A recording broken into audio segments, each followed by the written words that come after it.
So now we are looking for helpers who can help us to take out us from the ocean of suffering, that is samsara. So we are seeking, taking refuge in Buddha Dhamma Sangha. So for this, the first cause is you need fear of suffering, right?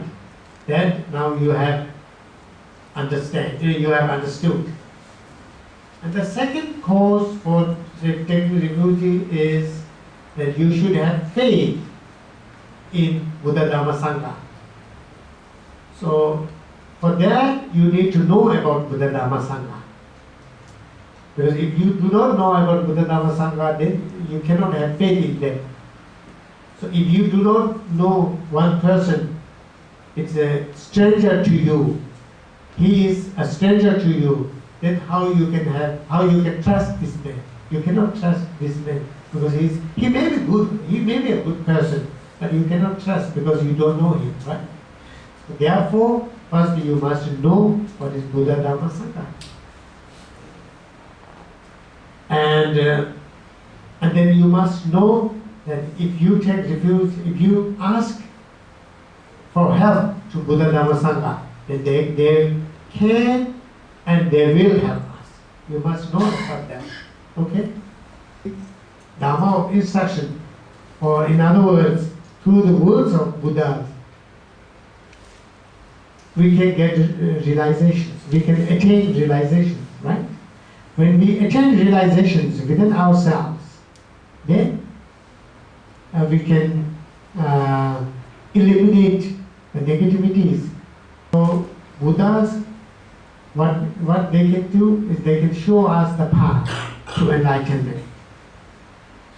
How to get to enlightenment. And what kind of practice we should practice. And he gave instructions, Dharma instructions. He can give Dharma instructions. Through that he can help us. Rinchen Sangha is the people, the practitioners who have realized the emptiness directly. Those beings are called actual Sanghas. And they are called Aryas. In Sanskrit, they are called Aryas. And if you translate into English, they are like superior beings. It should be like superior beings. In Tibetan, we say Papa. Papa is superior beings. It's a superior, super. So they are the Sanghas, okay? Buddha Dhamma Sangha. Now you know what are Buddha Dhamma Sangha and the qualities of Buddha Dhamma Sangha. Okay. Now we see every reason to take refuge in Buddha Dhamma Sangha. And now we know that we can trust Buddha Dhamma Sangha because they have great compassion. So they will never deceive us. They cannot be deceptive. We can trust them fully, right? So that is the second cause for taking refuge in three jewels. So with these two causes, we can generate taking refuge in three jewels. Okay? Without these two causes, even if we can recite the prayer, the real taking refuge in three jewels cannot be generated. It's a vow, commitment, morality, discipline, what we talk about. This is very important for the beginners. Because without this practice of morality, without practice of discipline, without practice of taking vows, we cannot develop further because we are always distracted.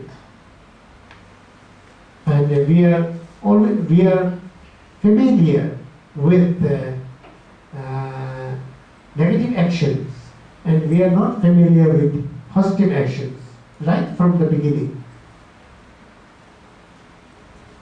So, for example, you can look at a child. You don't have to tell them, you don't have to teach them how to be angry. If someone hits them, they will get angry automatically.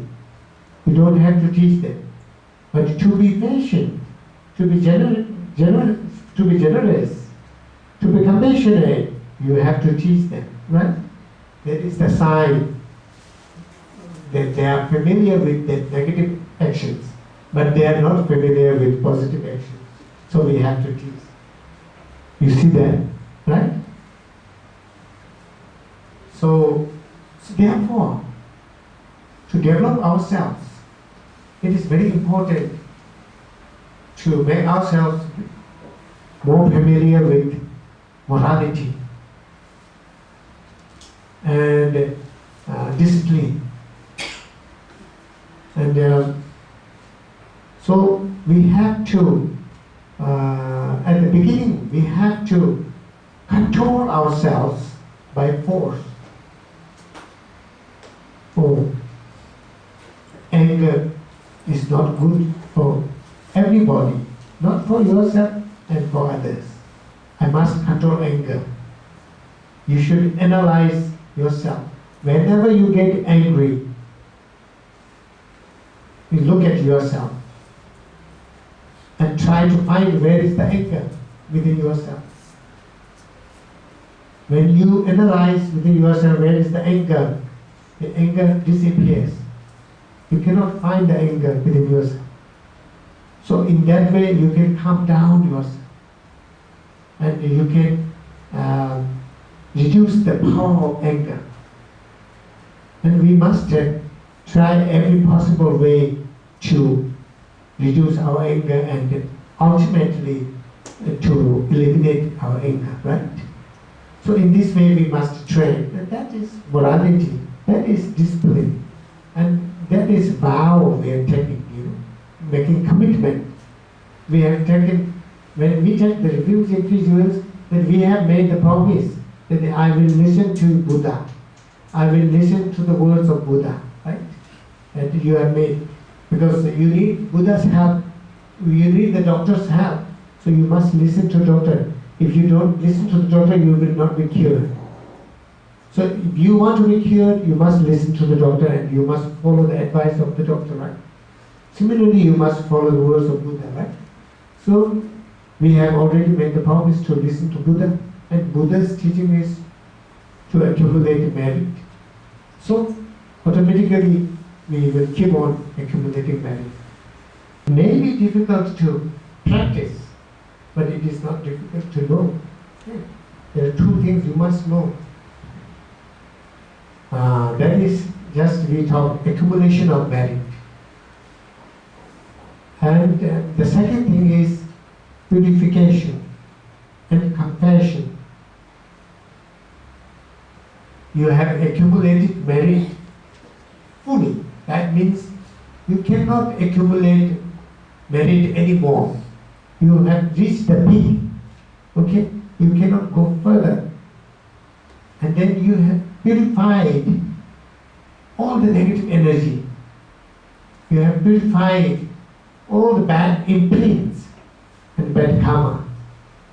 No more bad energy or negative energies left to be purified. Then that is enlightenment. Understand? You must be clear